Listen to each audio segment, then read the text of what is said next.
Hi, I'm Alex Yoong, and you won't know who I am unless you're above 30. But what I can tell you is that I am the team manager for Sem9 Axel. Yeah, I'm really happy with the 3 drivers we got. They've got big potential. We needed to choose drivers not just for now. We need drivers that be good for the next 10 years. And while there are plenty of really good drivers in the region, we wanted drivers that we thought showed the right traits to have a world-class attitude. And we saw all these traits in these 3 drivers, and that's why we chose them. And we started doing some e-racing competitions here within the region, and we saw a lot of good drivers, but there weren't any top teams. It takes so long to accrue the knowledge. It takes so long to learn how to set up a car, understand the strategies. You can learn a lot from just YouTube, but to get to the professional level where you can compete against world-class drivers, you need that coaching. Continued progression.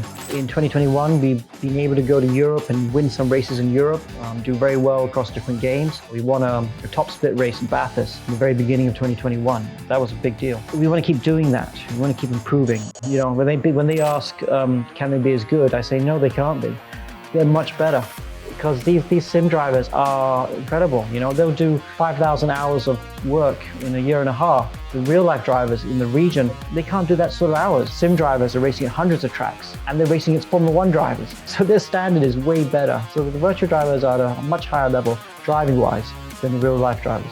So, I mean, if you want to reach the top level, you need the steering wheel and pedals, you know, you need the equipment. However, to start with, you can start entering competitions that are free. You know, Race Room is free, and a lot of our competition Race Room, we have the assists on. So with a keyboard and mouse, you can be as quick as a guy with the steering wheel and pedals. And I have one guy who has his phone hooked up through Bluetooth to his laptop, and he's using the gyro to steer the car. He's winning races in Indonesia that way. So you can do it cheaply, and if you get the results, hopefully someone will pick you to spend to get some nice equipment for you.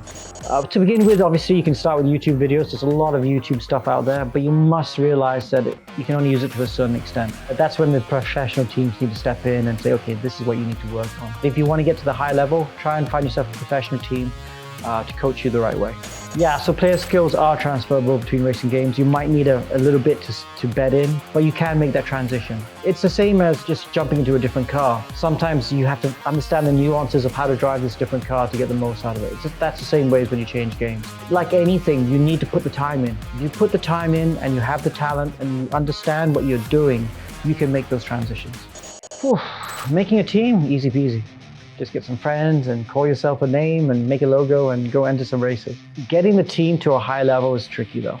Challenges are different from real life racing. Real life racing, the challenges are cost. It's expensive. Cars are expensive. People, mechanics, engineers are expensive.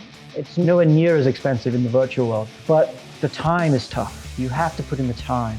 Making sure you have the time, making sure you get the drivers that can commit to the time. You need to be very proactive about what you do, about getting the right nutrition, fitness, working out, and being very productive with the time you have. Yeah, I mean, how big it's going to get, I really don't know. It really depends how many of the young guys, you fellas, want to get involved in sport, you know. I mean, esports is great. I love it. You know, how it's grown and how it democratizes everything, that anyone can do it. That's really important. That's what I love about e-racing. You really can do that. You may not get the fancy cars or the hot babes or whatever, but that's not what I enjoy about motorsports. What I enjoy about motorsports is the driving, the getting the best from yourself and the car, the technical aspects, being analytical, and then fighting against 20 other guys to try and beat them on the road, on the track, and it gets rough.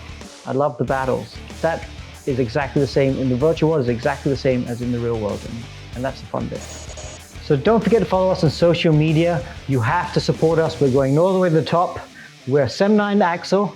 Thanks for following us.